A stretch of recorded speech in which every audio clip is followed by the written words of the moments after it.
Good evening.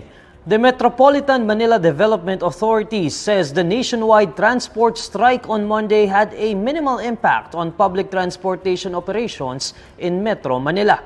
In a press conference, MMDA Chairman Don Artes points out that there was no significant disruption of public transportation in Metro Manila on the first day of the nationwide transport strike.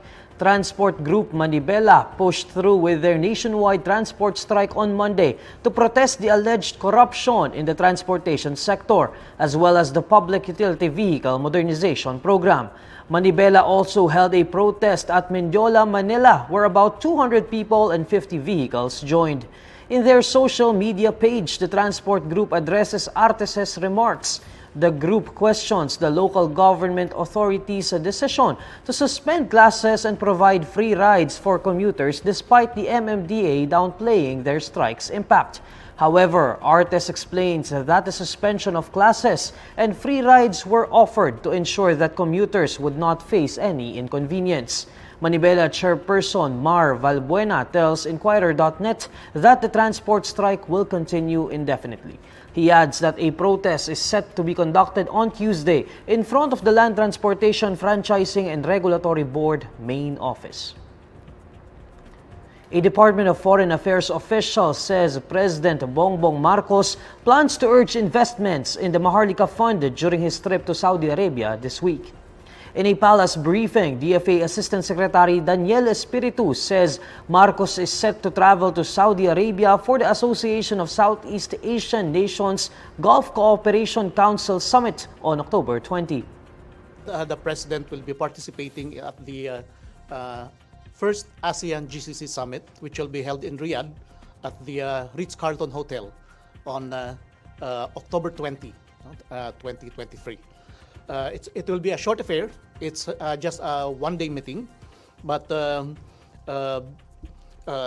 it will be preceded by a Filipino community meeting, hopefully in the morning of the same day, October 20.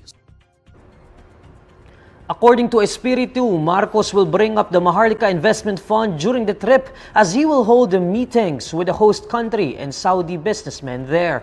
He adds that Marcos is likewise expected to discuss the labor status of overseas Filipino workers in Saudi Arabia. Espiritu says around 10,000 OFWs from Saudi Arabia have yet to receive their salaries.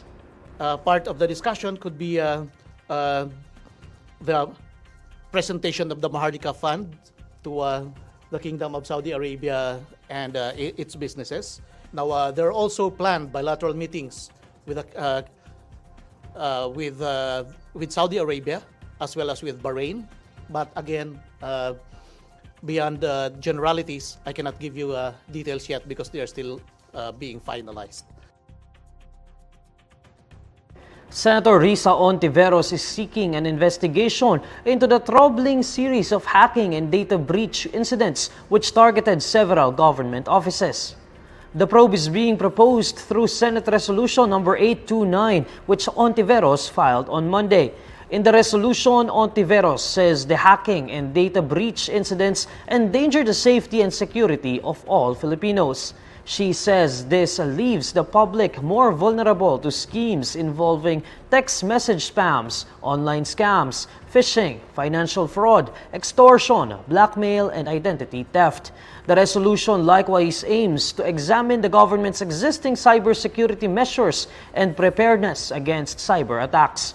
Her resolution enumerates the recent cyber attacks on government systems and websites of the Philippine Health Insurance Corporation and the Philippine Statistics Authority, among others. Just this Sunday, the House of Representatives website was defaced by a group calling itself Three Musketeers. The cyber attack on PhilHealth prompted Senator Mark Villar last month to call for a Senate inquiry. Senator Sherwin Gatchalian also called for a thorough investigation following the PSA data breach.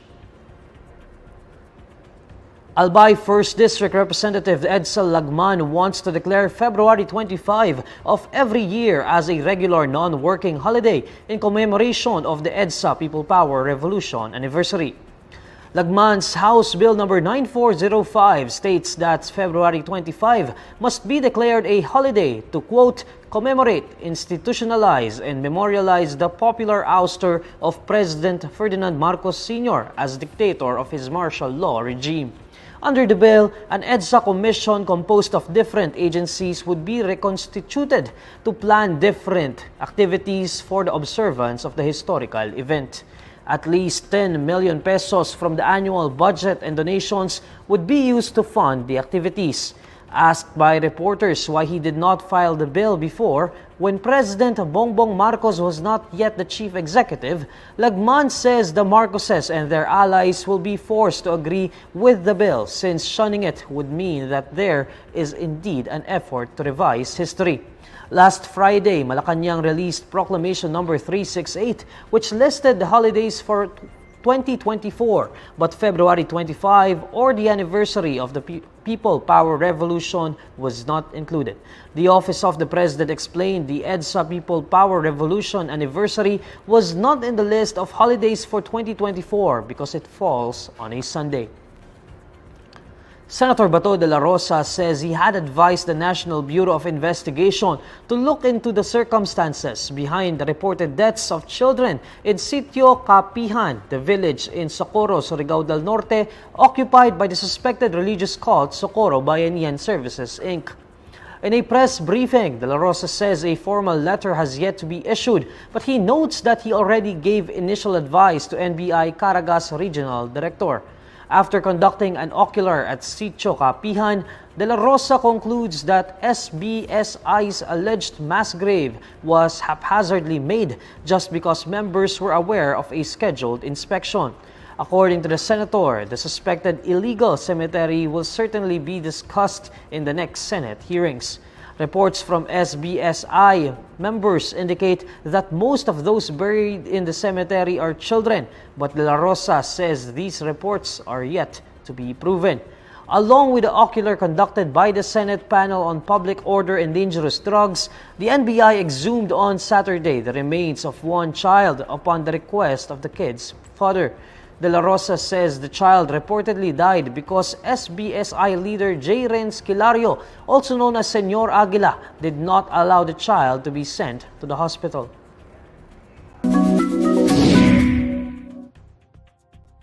Alamin naman natin ang mainit na balita sa mundo ng showbiz kasama si Ervin Santiago ng Bandera. Ervin? Hi Neil at sa lahat ng mga kabandera natin all over the universe. Ito na nga ang latest Bandera Chika. Sunod-sunod ang naging panawagan ng pamilya ni Catherine Camilon, ang umano'y nawawalang beauty queen na naging kandidata rin sa Miss Grand Philippines 2023 nito lamang Hulyo.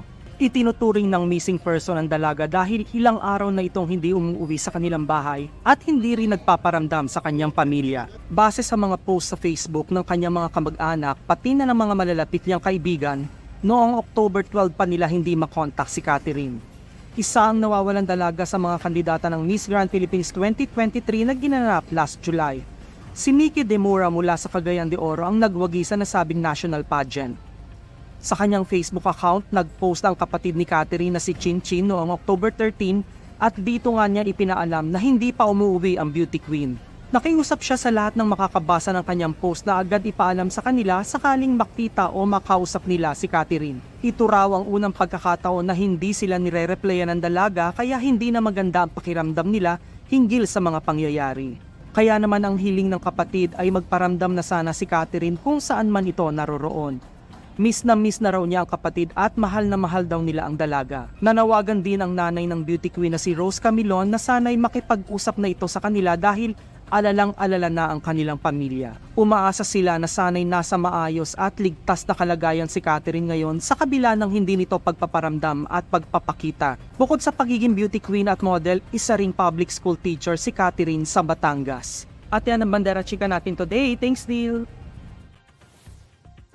Maraming salamat sa Ervin. Here's the latest roundup of today's top stories. MMDA says transport strike had minimal impact on public transportation operations in Metro Manila. House bill seeking to declare Edsa People Power Revolution Anniversary a regular non-working holiday filed.